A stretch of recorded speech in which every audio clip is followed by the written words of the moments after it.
Hey everyone, welcome back to Retro Reel Recaps. Today, we're talking about the movie, The Contractor. This is the story of a highly skilled Special Forces soldier who gets kicked out of the military after failing a steroid test. With no other options to support his family, he joins a private mercenary group for a dangerous mission, only to find himself caught in a deadly conspiracy.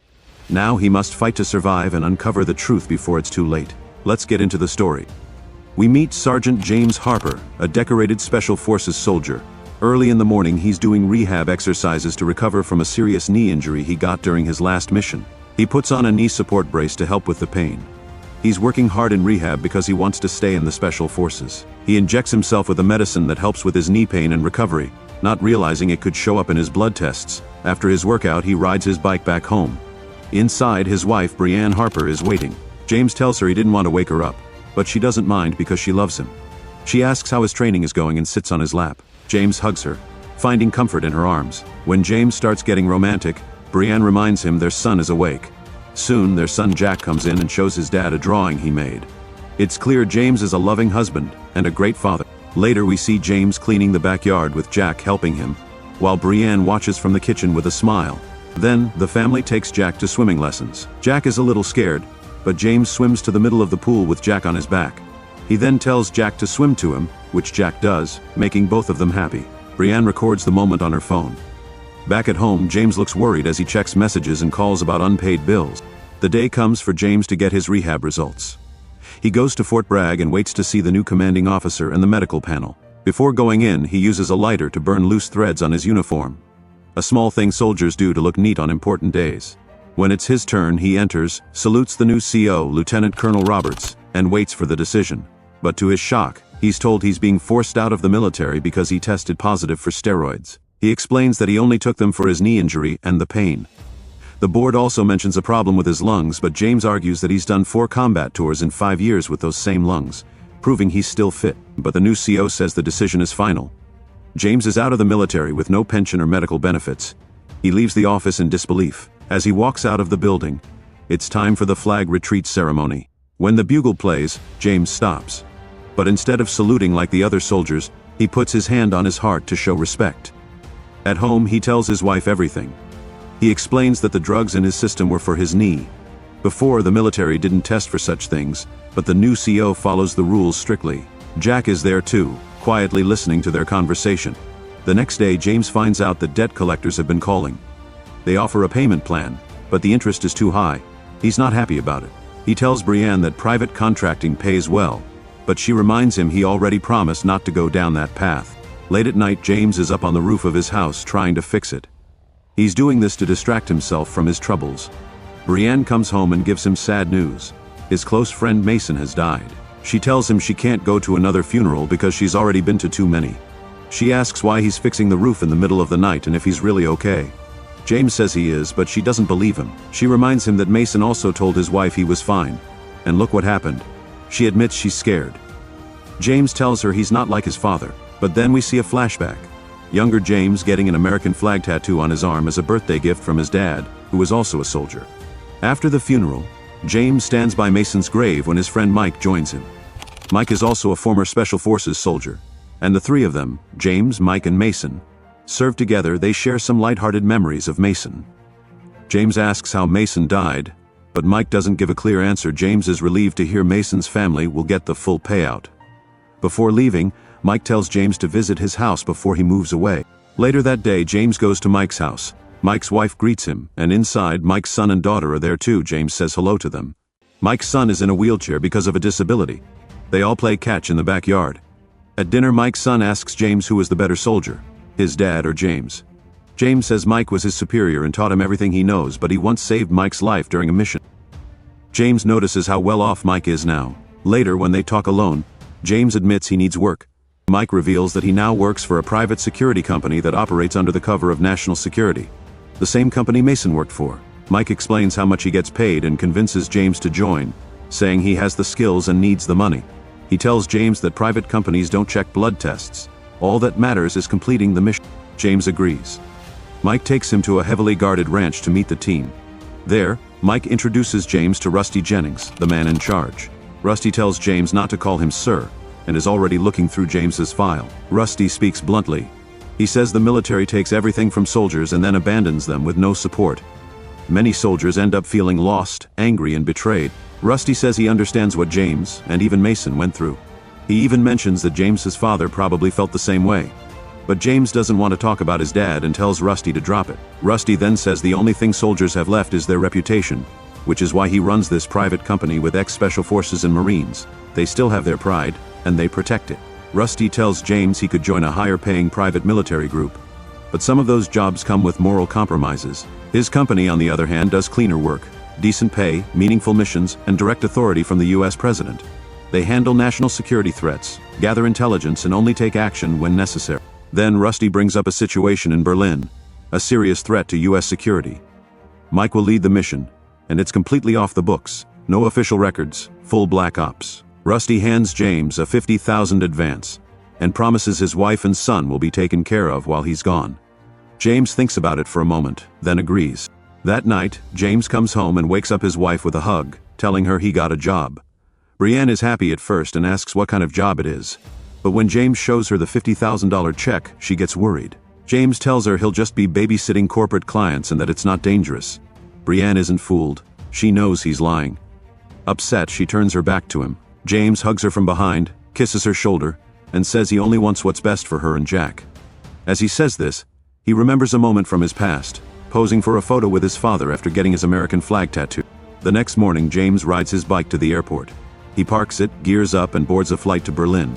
Once there, he checks into a pre-arranged hotel. Later, a local contact named Katya arrives at his room. She shows him a laptop and explains his mission. Their target is a virologist named Salim Mohsin, whose lab is 40 kilometers outside the city. Katya warns this isn't just simple surveillance.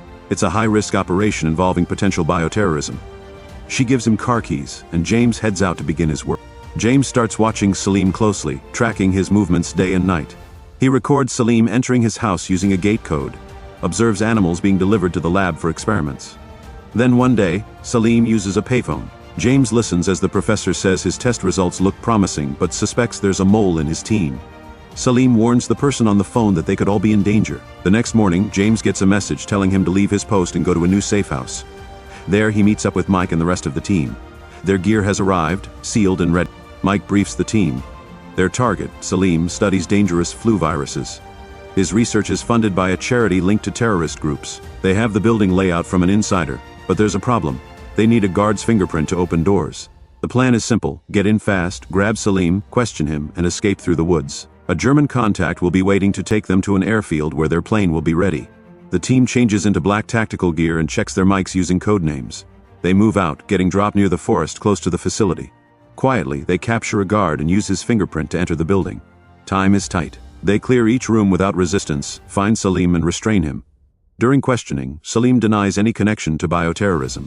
Meanwhile, one agent copies research data from the lab's computer. Then, a warning comes. Berlin police are on their way. The team contacts Rusty, who doesn't hesitate. He orders them to activate Code X. Code X means making it look like an accident. Killing everyone inside, cleaning the place and burning it down. They grab laptops and samples, and Mike tells James to handle Salim. As they move, Salim begs James, saying he's just a scientist, not a terrorist. He claims his work could save millions of lives. James tells him to pray if he needs to, but Salim says he believes in science. He mentions a safety deposit box with backup data, pleading with James to protect it, saying the world will need it. James stays silent. He injects Salim with something that knocks him out. Then, quietly, he cuts the zip ties from Salim's wrists. Another agent rigs the fuse box to short circuit, while someone else spreads fuel across the lab floor. When everything's set, Mike plugs in the device. The fire erupts instantly, spreading fast. The team walks out calmly as the lab burns behind them. James and the team reach the meeting point where Katya is waiting, but suddenly, Berlin police show up. Shots are fired immediately. The team shoots back and everything becomes chaotic. Several German officers are hit, but the team also takes damage. One of their own gets shot. More police arrive and Katya is hit in the exchange of gunfire. Because this is a secret mission, there's no backup coming. To prevent Katya from being captured alive, Mike kills her himself. James throws a grenade to create cover and slow down the police. When the smoke clears, only James and Mike are still standing. Mike has been shot in the leg. James helps Mike up and they start moving toward the woods. The German police spread out and begin searching them in the woods using torches mounted on their weapons. James and Mike drop all their equipment except the important information drive. They enter a creek, swimming quietly until James finds an underwater tunnel. He tells Mike they need to hold their breath for a full minute. They both go under the water and James pulls Mike through to the other side.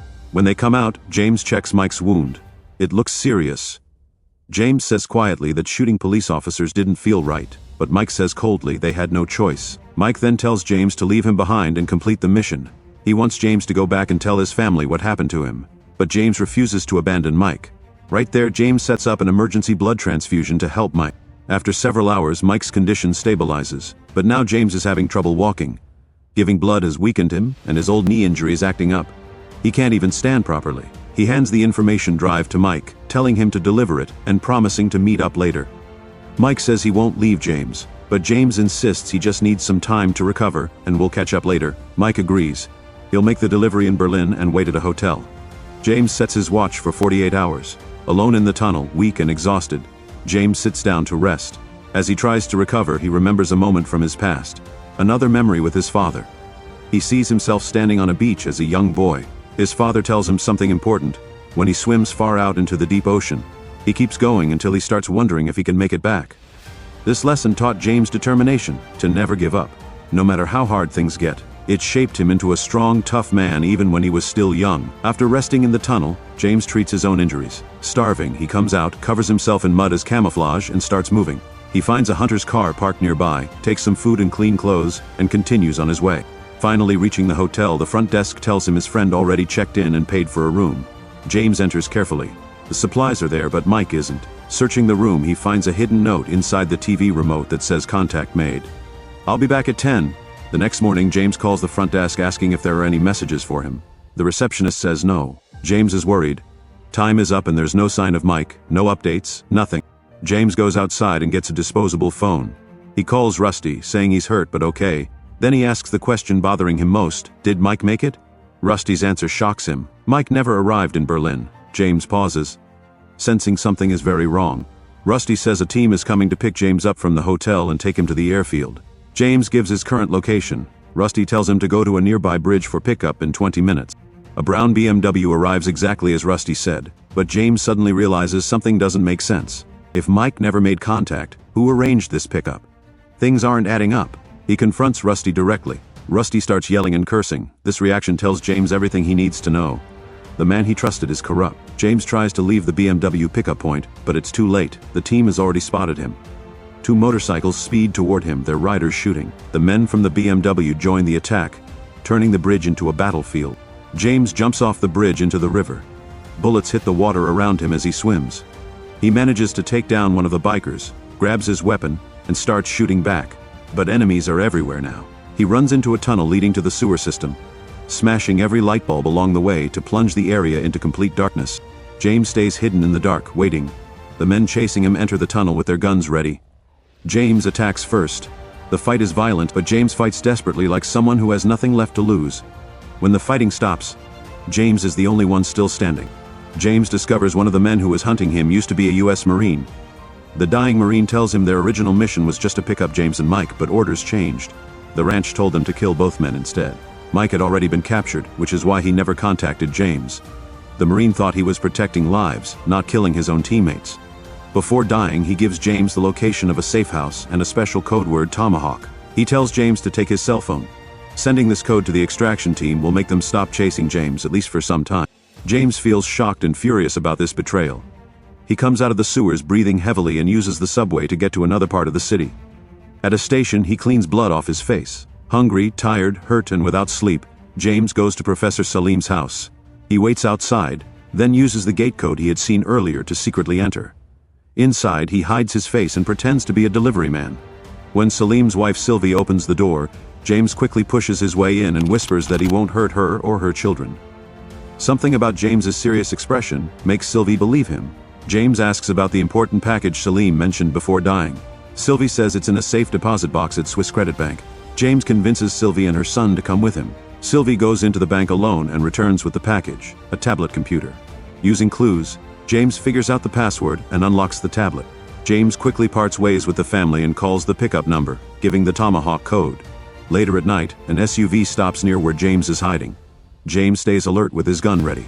The man inside the car convinces James to lower his weapon, but as soon as James gets in, he gets injected with a drug that makes him pass out.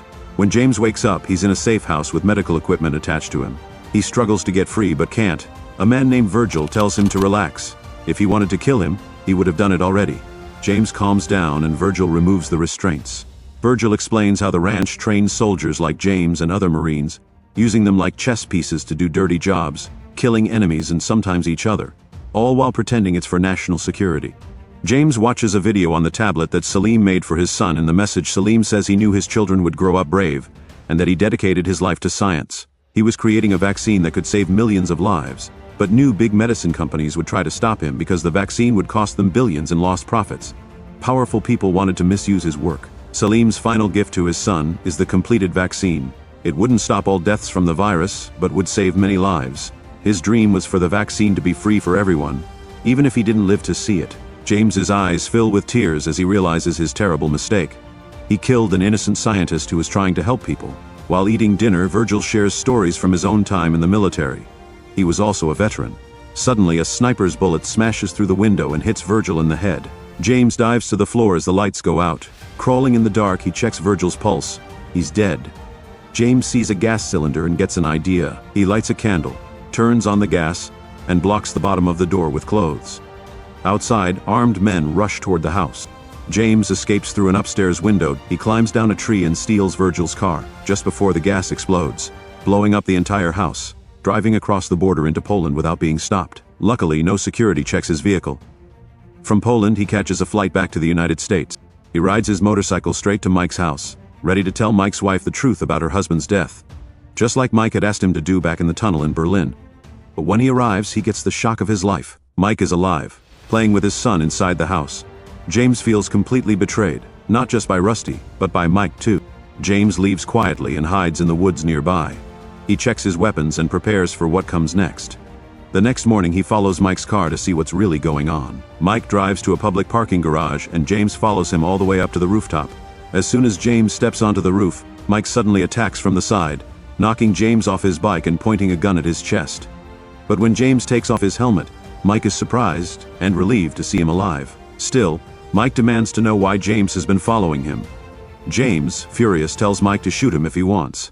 Mike says Rusty told him James didn't make it out of Berlin alive. James snaps back, asking if Mike knew Rusty sent men to kill him. He realizes all their talk about honor and loyalty was just lies. They were only after money. Mike finally admits the truth. Yes, it was always about the money. James shoves Mike toward his car and grabs Mike's gun. He tells Mike about Professor Salim's work, how he was developing a cure for a virus, but Rusty wanted to turn it into a weapon for profit. Mike tells James that his family received $4 million, but James can never go home again. If Rusty finds out James is alive, he'll come after his wife and son. James's anger explodes. His closest friends sold him out for cash. The betrayal hurts more than anything. Then James thinks about his own father, who disappeared after the military threw him away. He tells Mike he promised himself he would never abandon his family like his dad did. Mike is deeply moved by James's words. James then says this only ends one way. He convinces Mike to help him take down Rusty and his men. Later, Mike's car arrives at the ranch. The guards let him in without checking the car. They don't know James is hiding inside. Mike gets out, casually greets some men, then suddenly starts shooting. James jumps out, fully armed, and joins the fight. He moves carefully, taking down Rusty's men one by one. James storms into Rusty's house, fighting off guards. Meanwhile, Rusty realizes there's an attack, and he shoots Mike in the stomach. James keeps fighting, searching for Rusty. Mike, badly hurt, manages to shoot Rusty once, but Rusty fires back, making Mike's injuries worse. Inside, James finds Rusty wounded and helpless. Without hesitation, James shoots Rusty in the head. He runs back to Mike, who is now dying. They escape the ranch together, but Mike's wounds are too severe. He dies on the road. With no other choice, James parks the car with Mike's body inside and sets it on fire. Finally, James goes home. He watches his family from a distance. Jack has become a good swimmer. As Brienne and Jack walk outside, James calls out to his son and reunites with them. And that's the end of The Contractor. If you like this recap, don't forget to give it a thumbs up, subscribe for more movie stories, and share it with your friends. Thanks for watching, and see you next time.